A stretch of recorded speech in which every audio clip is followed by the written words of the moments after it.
সিলেট স্টেডিয়ামে প্রতিবাদের মুখে পড়েছিলেন বিসিবি সভাপতি ফারুক আহমেদ। শহীদ তোরাবের নামে কর্নার করার দাবি তোলে স্থানীয় সাংবাদিকরা।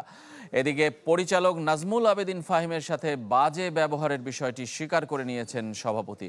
তবে ভুল বোঝাবুঝির অবসানের সাথে প্রতিশ্রুতি দিয়েছেন ভবিষ্যতে সতর্ক থাকার। আর এমন আচরণে অভিমানী নাজমুল আবেদিন প্রয়োজনে পদত্যাগ করতেও প্রস্তুত বলে জানিয়েছেন।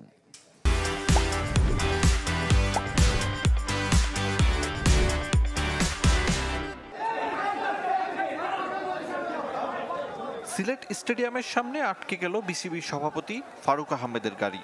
টিকিট সহ নানা সুযোগ সুবিধার দাবিতে স্থানীয় তরুণদের এমন প্রতিবাদ।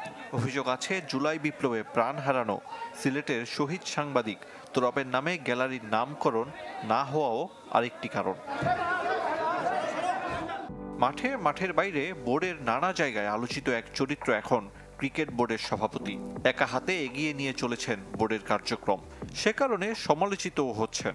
বিপিএল এর সিলেট পর্বের শুরুতে মাঠ পরিদর্শন করেছেন। দিনভর তাকে খুঁজে ফিরেছে সাংবাদিকরা, কেননা বোর্ড সভাপতির বিরুদ্ধেই বাজে ব্যবহারের অভিযোগ আরেক পরিচালক নাজমুল আবেদিনের। বিশেষ করে ওই দিনকার যে মন্তব্যটা, সেটার কথাই আমাকে বলা হয়েছিল যে এরকম একটা মন্তব্য করেছে কিনা, এবং সেটাতে আমি কেমন ফিল করেছি সেই পরিপ্রেক্ষিতেই আজকে এই কথাটা এসছে। বিপিএল যেদিন শুরু হয় উদ্বোধনী ম্যাচ সেদিন ঘটনাটা সেদিনের আমি এক্সপেক্ট করি না কি, আমি এক্সপেক্ট করি না। আগেও যখন আমাদের ভালো লাগেনি আমি ওই পথটাই নিয়েছি, তো এখনো সেই পথ দিতে কোনো অসুবিধা নেই। যে ঘটনা ঘটেছে বিপিএল শুরুর দিন, মন্ত্রণালয়ের কিছু ব্যক্তি ও বোর্ডের অন্যান্য পরিচালকদের সামনে একই দিন বোর্ড প্রধানের সাথে অশোভন আচরণের অভিযোগ উঠেছিল ক্রীড়া উপদেষ্টার ব্যক্তিগত প্রেস সচিবের বিরুদ্ধে।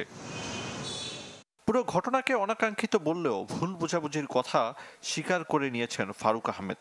সমস্যা সমাধান করে ভবিষ্যতে আর তার পুনরাবৃত্তি না করার প্রতিশ্রুতিও দিয়েছেন।